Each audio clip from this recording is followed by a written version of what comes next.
말씀 보도록 하겠습니다. 말씀은 창세기 3장 15절입니다.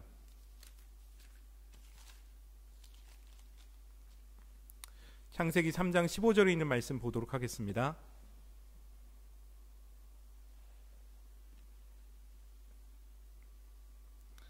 다 같이 한 목소리로 읽겠습니다. 내가 너로 여자와 원수 되게 하고 내 후손도 여자의 후손과 원수가 되게 하리니 여자의 후손은 내 머리를 상하게 할 것이요 너는 그의 발꿈치를 상하게 할 것이니라 하시고. 아멘. 네, 오늘 방송 장비를 좀 저희가 구입을 해서 새롭게 방송 장비로 함께 여러분들과 예배를 드리고 있습니다. 어떻게 제 음향도 잘 들리시고 오늘 전반적으로 소리가 어떤지 잘 모르겠어요. 처음 운영하는 것이다 보니까 조금의 실수가 있습니다. 좀 이해를 부탁을 드리겠습니다. 한 주간도 평안하셨습니까? 이제 많은 영역들이 정상으로 되돌아가고 있습니다. 페낭에는 확진자가 현재까지는 발생하고 있지 않고요. 또 식당의 거리에 있는 식당들도 거리 두기를 하면서 손님을 받고 있습니다. 정부 발표에 의하면 현지인들은 30명 미만으로 종교 활동을 할 수 있습니다. 특별히 교회는 주일에 모여서 한번 주일 모여서 예배를 드릴 수 있고요. 그러나 이것은 현지인들에게 적용이 되는 것이고요. 그래서 현지 교회들도 MCO가 끝날 때까지는 예배를 온라인으로 드리기로 했습니다. 조금 더 조심하자는 그런 분위기죠. 하루속히 모든 것이 정상화되어서 얼굴과 얼굴이 만나서 예배를 드리는 날이 속히 오기를 기도를 합니다. 이 시간을 통과하는 우리 모두에게 세상이 줄 수 없는 하나님의 위로와 평강이 가득하기를 다시 한번 기도합니다. 왜곡이라는 단어가 있죠. 이 왜곡이란 단어가 가지고 있는 뜻은 사실을 있는 그대로 말하지 않는 것을 우리가 왜곡이라고 합니다. 기본적인 이미지가 있는데 그것을 구부리거나 비틀거나 하면 어떻게 되죠? 구부러지거나 아니면 왜곡되어진다고 얘기를 하고 있습니다. 특별히 우리는 추억을 아름답게 포장하려는 경우가 있죠. 나쁜 기억은 지우고 좋은 추억만을 남기려고 합니다.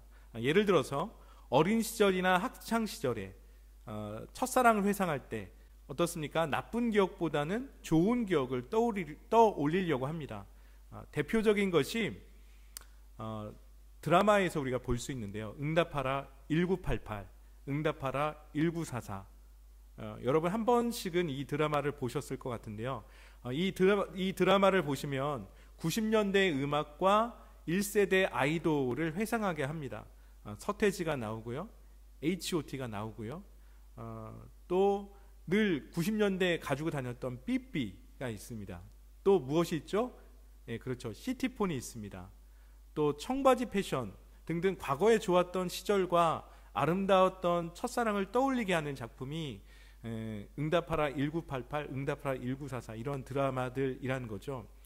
이러한 것은 7080 세대 애들에게 아름다웠던 그런 과거를 추억하게 합니다. 그리고 70년대 7080 시대를 살지 않았던 우리 젊은 친구들에게는 과거를 간접적으로 경험하게 함으로써 새로움을 느끼게 한다는 거죠.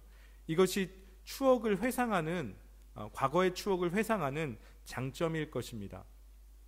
그런데 이것과 반대로 과거만 생각하면 나쁜 감정만 떠올리는 경우가 있습니다. 이런 경우는 자신은 늘 희생자이고 피해자라고 생각을 하게 되죠. 이 두 가지의 공통점은 사실을 사실로 말하지 않고 내가 바라보는 시각과 감정에 따라서 해석을 하게 한다는 것이죠. 쉽게 말해서 내가 바라보는 대로 된다, 이런 생각들이 있다는 겁니다. 이것이 왜곡이 가지고 있는 한 가지 대표적인 생각이라는 것입니다. 오늘 우리가 함께 읽은 말씀은 창세기 3장의 중심 구절입니다. 이것을 우리가 무엇이라고 부르냐면 원시복음이라고 합니다. 한번 따라해 보겠습니다. 원시복음. 네, 그렇죠. 원시복음이라고 합니다. 하나님께서 구원의 계획을 창조 때부터 보여주신 것이에요. 오늘 말씀을 보게 되면 뱀의 특성에 대해서 나오게 되죠. 뱀의 특성은 어떻습니까? 머리를 밟으면 제어가 된다는 거예요. 여러분 한두 번은 뱀을 잡아보신 그런 경험들이 있을 겁니다. 저는 어렸을 때 뱀을 잡은 것이 아니라 잡는 것을 목격을 한 적이 있습니다. 동네 형이 뱀의 머리를 쳤어요. 그랬더니 뱀이 아무런 힘도 못 쓰고 꿈틀거리다가 죽었습니다. 그리고 그 형이 뱀의 머리를 잡아서 저를 놀리켰습니다. 그때 이후로 저는 뱀을 별로 좋아하지 않습니다. 뱀에 대해서 좋은 추억이 별로 없어요. 말씀을 보면 여자의 후손이 뱀의 머리를 상하게 할 것이다 라고 합니다. 뱀은 여자의 후손의 발꿈치를 상하게 할 것이다 라고 성경에서 이야기하고 있죠. 이미 우리가 이 말씀을 보게 되면 이미 이 뱀의 머리가 밟혔기 때문에 아무런 힘도 쓰지 못한다는 것을 우리는 이 말씀을 통해서 읽을 수가 있죠. 여기서 뱀의 후손을 누구로 성경은 이야기하고 있냐면 예수 그리스도라는 거예요. 결국 이 말씀은 예수 그리스도의 십자가의 승리를 보여준다는 겁니다. 그래서 원시복음이라고 하는 것입니다. 이 말씀을 중심으로 오늘부터 여러분들과 함께 창세기 3장을 살펴보도록 하겠습니다. 아까도 말씀드렸듯이 창세기 3장을 보면 왜곡이 나오게 됩니다. 왜곡이란 것은 사실을 사실대로 보지 않는 것을 말하죠. 성경은 인간의 타락을 왜곡으로 보고 있다는 거예요. 사실을 사실대로 보지 않고 사실을 사실대로 말하지 않음으로써 그것으로 인해서 인간의 타락이 나오게 되었다라는 것을 창세기 3장은 우리들에게 보여주고 있다는 거죠. 우리가 창세기 3장을 시작하기 위해서는 창세기 2장 15절과 17절을 읽어야 합니다. 우리 창세기 2장 15절 17절을 읽어보겠습니다. 여호와 하나님이 그 사람을 이끌어 에덴 동산에 두어 그것을 경작하며 지키게 하시고 여호와 하나님이 그에게 명하여 이르시되 동산 각종 나무의 열매는 내가 의미로 먹되 선악을 알게 하는 나무의 열매는 먹지 말고 내가 먹는 날에는 반드시 죽으리라 하시니라. 하나님께서 에덴 동산을 만드시면서 동산에 있는 각종 열매를 사람으로 하여금 먹게 하셨어요. 하지만 단 하나, 동산 중앙에 있는 선악을 알게 하는 나무는 절대 먹지 말라고 했습니다. 그것을 먹으면 반드시 죽는다라고 말씀을 하셨다는 거죠. 창세기 3장에서 이 사실이 왜곡되어집니다. 뱀이 나타나서 여자에게 묻습니다. 하나님이 정말 동산에 있는 모든 나무의 열매를 먹지 말라고 했어? 라고 뱀이 여자에게 묻습니다. 그리고 여자가 대답합니다. 하나님께서 동산 나무의 열매를 우리가 먹을 수 있게 하셨어. 하지만 우리가 죽지 아니하려면 동산 중앙에 있는 나무 열매는 먹지도 만지지도 말라고 했어. 그때 뱀이 여자에게 말합니다. 아니야, 먹어도 괜찮아. 절대 너는 죽지 않을 거야.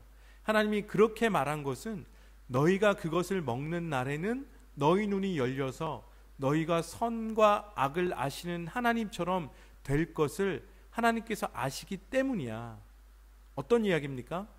그 선과 악을 알게 하는 나무의 열매를 먹으면 하나님처럼 될 수 있다라고 뱀은 왜곡을 시키고 있다는 거죠. 뱀이 나타나서 하나님의 명령을 왜곡시키고 있는 것입니다. 하나님은 선악을 알게 하는 나무의 실과는 먹지 말라고 했죠. 그것을 먹으면 반드시 죽는다라고 했습니다. 뱀은 이 명령을 사람으로 하여금 다르게 생각할 수 있도록 질문을 했다는 거예요. 하나님이 정말 먹으라고 했어? 먹지 말라고 했어? 라고 했다는 거죠. 그때 여자는 자신의 생각과 감정으로 하나님의 명령을 자신에게 좋은 쪽으로 생각하게 합니다. 죽지 않으려거든 이라는 말로 바꿉니다. 그 이유가 무엇입니까? 3장 6절에 있는 말씀 한번 보도록 하겠습니다. 창세기 3장 6절에 있는 말씀 보겠습니다. 여자가 그 나무를 본즉 먹음직도 하고 보암직도 하고 지혜롭게 할 만큼 탐스럽기도 한 나무인지라. 여자가 그 열매를 따먹고 자기와 함께 있는 남편에게도 주매 그도 먹은지라. 여자가 그 나무 열매를 보면서 먹음직도 했고 보기에도 탐스러울 정도로 좋아 보였다라고 성경은 이야기를 하고 있습니다. 이것이 뱀이 여자를 유혹했기 때문에 그랬을까요? 아니라는 거죠. 오늘 말씀을 보게 되면 탐스럽다라는 말이 있어요. 이 탐스럽다는 말은 흠모하다라는 뜻입니다. 그러니까 여자는 평소에 동산을 거닐면서 그 나무 열매를 보면서 너무 좋았던 거예요. 한번 만지고 싶었던 거예요. 먹고도 싶었던 거예요. 그뿐만 아니라 남자도 마찬가지였겠죠. 다만 여자는 동산을 거니면서, 또한 남자는 그 동산을 거니면서 하나님의 명령을 기억했다는 거예요. 선택하지 않았다는 거죠. 먹고 싶었지만, 또 보기에도 너무 좋아 보였지만 그것을 따먹지 않기로 선택을 했다는 것입니다. 그런데 뱀이 나타나서 그 나무의 열매에 대한 다른 생각을 하게끔 했다는 거예요. 창세기 3장 4절과 5절입니다. 창세기 3장 4절과 5절에 있는 말씀 읽겠습니다. 뱀이 여자에게 이르되 너희가 결코 죽지 아니하리라.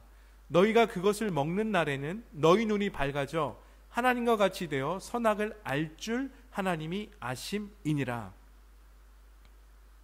오늘 뱀이 여자에게 이렇게 유혹한 거예요. 괜찮아, 먹어도 돼. 너는 결코 죽지 않을 거야. 눈이 밝아질 거야. 그래서 너도 하나님처럼 되어서 선악을 알게 될 거야 라고 뱀이 유혹을 했다는 거죠. 이때 여자는 뱀의 유혹에 넘어갔다는 것이에요. 열매를 먹은 후 어떠한 일이 여자와 남자에게 일어났습니까? 7절에 있는 말씀 보도록 하겠습니다. 7절입니다. 이에 그들의 눈이 밝아져 자기들이 벗은 줄을 알고 무화과 나무 잎을 엮어 치마로 삼았더라. 오늘 뱀이 말한 것 같이 정확하게 눈이 밝아졌습니다. 그런데 뱀이 말한 것과 다른 현상이 일어났다는 거예요. 하나님과 같이 된다는 것이 아니라 남자와 여자가 그 선악을 알게 하는 나무의 열매를 먹고 난 이후에 자신의 벗은 몸을 보게 되었다는 것이죠. 눈이 열렸다는 것은 새로운 생각, 새로운 관점을 갖게 되었다는 뜻입니다. 바로 하나님의 존귀한 형상이 아니라 자신의 수치스러움을 남자와 여자가 그 선악을 알게 하는 열매를 먹고 난 이후에 깨닫게 되었다는 것입니다. 전에는 벗은 것이 문제가 되지 않았어요. 하지만 열매를 먹고 난 후에 벗은 것을 남자와 여자가 어떻게 느꼈습니까? 부끄러움, 수치스러움으로 느끼게 되었다는 것이죠. 여기서 창조주 하나님에 대한 하나님의 그 계획에 대한 왜곡이 일어난 것이에요. 하나님의 창조의 본래 의도는 누리는 것이죠. 즐기는 것이고, 그리고 아름답고 완전한 것이었습니다. 어떠한 부족함도 없었어요. 그리고 사람은 하나님께서 주신 것을 누리면서 관리하고 경영하면 되었던 것이죠. 모든 것은 전혀 부끄러움이 없는 상태였습니다. 즉 하나님의 창조의 원리는 무엇이냐? 온전한 사랑 안에서의 관계였다는 것이에요. 요한일서 4장 말씀을 보게 되면 하나님에 대해서 이렇게 이야기하고 있습니다. 하나님은 사랑이시다. 하나님은 사랑 자체이십니다. 하나님에게는 시기도 질투도 자랑도 교만이 없어요. 하나님은 사랑으로 세상의 모든 것과 관계하셨습니다. 하나님은 사랑으로 세상의 모든 것을 창조하시고 세상의 모든 것들을 관리하시며 관계하셨다는 거예요. 그런데 죄가 들어옴으로 인해서 세상 창조의 원리가 왜곡이 되어졌다는 것이죠. 어떠한 왜곡이 일어났습니까? 창세기 3장 7절과 3절에 있는 말씀 보겠습니다. 창세기 3장 7절과 8절입니다. 이에 그들의 눈이 밝아져 자기들이 벗은 줄을 알고 무화과 나무 잎을 엮어 치마로 삼았더라. 그들이 그날 바람이 불 때에 동산에 거니시는 여호와 하나님의 소리를 듣고 아담과 그의 아내가 여호와 하나님의 낯을 피하여 동산 사이에 숨은지라. 오늘 이 말씀을 보니까 어떠한 왜곡이 일어났습니까? 우리가 크게 두 가지로 볼 수가 있습니다. 첫 번째는 부끄러움을 느꼈다는 거예요. 자신들이 벗은 줄 알게 되었고, 그래서 무화과 나무 잎을 엮어서 치마를 삼았다는 것입니다. 두 번째는 여호와 하나님의 낯을 피하여 숨었다는 것입니다. 사람은 하나님과의 관계가 깨어졌어요. 그래서 사람은 하나님을 피했다는 것이죠. 또한 자신을 보면서 즐거워하는 것이 아니라 자신이란 존재가 수치스럽고 부끄럽게 생각이 되었다는 것입니다. 오늘 이 말씀 속에서 죄란 무엇이고 죄의 특징이 무엇인지 우리는 발견하게 된다는 것이죠. 여러분, 죄란 무엇입니까? 죄가 무엇이죠? 죄란 것은 한 문장으로 우리가 정리할 수 있어요. 하나님을 거부하는 것이다. 죄란 하나님의 뜻을 거스르는 것이다. 내가 원하고 내가 느끼는 대로 하고 싶다. 이것이 죄의 본질이라는 거예요. 왜 하나님의 뜻을 거부했습니까? 오늘 말씀을 보니까 하나님과 같이 되고 싶은 마음이 있었기 때문이라는 거죠. 그래서 성경은 죄의 시작은 하나님의 말씀보다는 자신의 의지가 더 강하게 하는 것이 바로 죄의 시작이다라는 것을 오늘 말씀은 우리들에게 들려주고 있다는 거예요. 그렇다면 죄의 특징은 무엇입니까? 그것은 관계의 깨어짐이라는 거죠. 하나님은 세상을 창조하실 때 관계로서 세상을 창조하셨습니다. 모든 것들이 어느 것 하나 빠져서는 온전할 수 없게 세상을 창조하셨다는 거예요. 모든 것이 연결되어져 있다는 것이죠. 사람이 사는 것은 모든 것이 존재하기 때문에 사람이 존재할 수 있다는 거죠. 이 모든 관계의 중심은 하나님과의 사랑의 관계에 기반을 두고 있다는 것입니다. 그런데 죄가 들어오니까 모든 관계가 깨어졌다는 거예요. 하나님과의 관계도 깨어졌고요. 나와 나 자신과의 관계도 깨어졌고요. 나와 이웃과의 관계도 깨어졌고요. 나와 세상과의 관계가 깨어졌다는 것입니다. 죄가 들어오니까 모든 관계가 깨어지고 왜곡되어졌다는 것이죠. 사람은 자신의 벗은 몸을 부끄러워하게 됐습니다. 그래서 하나님을 피해서 숨습니다. 이것의 결과가 무엇입니까? 저주라는 거예요. 사람에게 주어진 저주는 무엇이죠? 흙으로 돌아가는 것입니다. 사람이 무엇으로 창조되었죠? 흙으로 창조되었는데 다시 흙이란 물질로 돌아가야 된다는 거예요. 그 이야기는 뭐겠습니까? 죽음이라는 거예요. 사람에게 주어진 저주는 죽음이고 사망이라는 거예요. 자녀를 낳는데 수고와 고통이 주어졌습니다. 일을 하는데 땀을 흘리는 결과가 나오게 됐어요. 그리고 자연에게 주어진 저주가 무엇이었습니까? 엉겅퀴를 내는 것입니다. 엉겅퀴는 무엇이냐면 찌르는 생물을 가리켜요. 가시가 있는 생물들을 가리킵니다. 엉겅퀴는 유익한 식물이 아니라 잡초와 같이 땅이 열매를 내기 위해서는 반드시 제거를 해야 되는 식물이 바로 엉겅퀴라는 거죠. 그래야지 땅에 작물을 심을 수 있고 열매를 볼 수 있기 때문이라는 거죠. 오늘 창세기 3장에서는 죄로 인해서 모든 관계는 저주가 되었습니다. 사람의 상태는 비참하게 되었죠. 에덴 동산의 영원하고 풍요로운 삶을 누리는 것이 아니라 사람은 죽는 존재가 되었습니다. 창조의 행복한 노동이 아니라 땀을 흘려야 하는 수고가 있어야 된다는 거죠. 땀을 흘려야 되는 고통이 있어야 했다는 것이죠. 그리고 부끄러움이 없는 하나님과의 관계는 하나님을 피해야만 하는 그런 관계, 숨어야만 하는 그런 관계가 됐다는 것입니다. 자신을 부끄럽게 생각하고 수치스럽게 생각하게 되었다는 것이죠. 사람과의 관계도 깨어졌습니다. 이런 관계의 깨어짐이 죄의 결과라면 이것을 한마디로 표현하면 무엇일까요? 한 단어로 표현하면 무엇일까요? 그것은 고통이라는 겁니다. 죄는 악을 낳았습니다. 악은 고통을 우리 삶에 가져옵니다. 우리가 고통하는 이유는 죄 때문이라는 거죠. 그렇다면 여기서 우리가 한 가지 분별을 해야 될 것이 있어요. 구별을 해야 될 것이 있는데 죄는 무엇인가? 악은 무엇인가라는 거죠. 죄와 악의 차이가 무엇일까요? 이것을 쉽게 표현을 하면 이런 것이에요. 죄의 뿌리와 근원은 하나님을 믿지 않는 것입니다. 아까도 말씀드렸듯이 죄는 하나님을 거부하는 것이에요. 이것이 죄의 본질이라는 것이죠. 그래서 뱀이 사람을 유혹한 것이 너가 선악을 알게 하는 나무의 열매를 먹으면 하나님처럼 될 수 있어 라는 거예요. 죄는 하나님을 거스르는 것입니다. 하나님의 뜻에 반대하는 것이 죄의 본질이라는 거예요. 그것이 죄라는 거죠. 성경에서 하나님을 거스르는 대표적인 것이 무엇입니까? 그것이 우상숭배라는 거예요. 하나님 대신 다른 신을 섬기는 것이죠. 우리 안에 하나님을 거스르는 것은 무엇인지 살펴봅시다. 우상과 같이 내 마음에 자리 잡고 있는 것이 무엇입니까? 다시 한번 이 한 주간을 보내면서 살펴보았으면 좋겠습니다. 자, 그렇다면 악이란 것은 무엇입니까? 악이란 것은 나무가 있을 때의 나무의 열매라는 거죠. 죄는 나무의 뿌리라면 악이란 것은 나무의 열매라는 거예요. 우리 갈라디아서 5장 17절부터 21절에 있는 말씀을 읽어보도록 하겠습니다. 육체의 소욕은 성령을 거스리고 성령은 육체를 거스리나니 이 둘이 서로 대적함으로 너희가 원하는 것을 하지 못하게 하려 함이니라. 너희가 만일 성령의 인도하는 바가 되면 율법 아래 있지 아니하리라.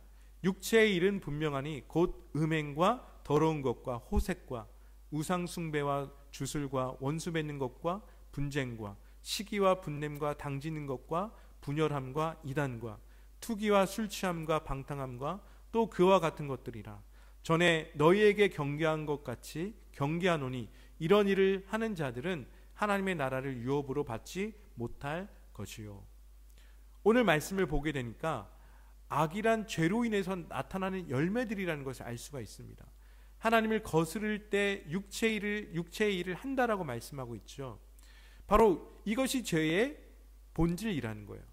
그런데 그 죄로 인해서 발생하는 악의 열매들이 오늘 말씀 속에 나온다는 것이죠. 무엇입니까? 음행이죠.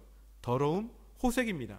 호색이란 여자를 밝히는 거죠. 성적인 문란을 말하고 있습니다. 우상숭배, 주술, 원수 맺는 것, 분쟁, 시기, 분냄, 당짓는 것, 당을 짓는다는 것은 끼리끼리 뭉치는 거죠. 분열하는 것이고 분파라는 거죠. 그리고 이단이 있습니다. 투기, 술 취함, 방탕함을 우리가 들 수 있다는 거죠. 이러한 악들이 있기 때문에 우리가 고통을 받고 있다는 거죠. 악이란 죄의 결과로 나타나는 고통이라는 겁니다. 이것들로 우리가 얼마나 고통스러워하고 있습니까? 요즘 이동제한 조치로 우리 집에서 새끼 식사를 챙겨야 하는 우리 엄마들의 수고 기억했으면 좋겠어요. 그런데 자녀들과 부모와의 갈등이 있습니다. 부부간의 갈등으로 고통스러워합니다. 경제적인 양극화로 인해서 갈등을 하죠. 가난과 빈곤으로 수많은 사람들이 죽어갑니다. 불평등으로 고통을 하고 있습니다. 전쟁이 있습니다. 오히려 못 살아야 되는 사람들이 더 떵떵거리면서 많은 사람들의 보호를 받고 존경을 받으면서 이 세상에서 너무나도 잘 살고 있습니다. 이런 것들로 얼마나 우리가 지금 고통하고 있습니까? 늘 우리의 삶을 살면서 왜곡된 삶을 사는 유혹에 빠지는 것이 우리의 삶이라는 거죠. 하나님을 인정하는 삶을 살 것이냐, 아니면 하나님을 거부하는 삶을 살 것이냐, 이 사이에서 우리는 늘 유혹을 받고 있다는 거죠. 우리에게 유혹이 오는 이유가 무엇입니까? 그것은 다른 것이 아니라 선택의 문제라는 거예요. 하나님이 인정하는 삶, 하나님이 원하시는 삶, 아니면 하나님이 원하지 않는 삶, 이 둘 사이에서 우리는 늘 무엇을 선택할 것인지 갈등하고 고민을 하고 있다는 것입니다. 누구나 우리는 선악을 알게 하는 나무를 보고 있어요. 여러분, 우리 주변에는 선악을 알게 하는 나무로 가득 차 있습니다. 보암직도 하고요, 지혜롭게 할 만하고요, 탐스럽게 하기도 합니다. 우리가 알아야 되는 것은 유혹되어지는 것은 죄가 아니에요. 사람에게는 세 가지 성향이 있습니다. 첫 번째는 안일해지려는 성향이 있어요. 두 번째는 옛 성품으로 복귀하려는 성향이 있습니다. 세 번째는 도덕적인 것은 도덕적이지 않은 것으로, 영적인 것은 영적이지 않은 것으로 돌아가려는 성향이 사람들에게 있다는 거죠.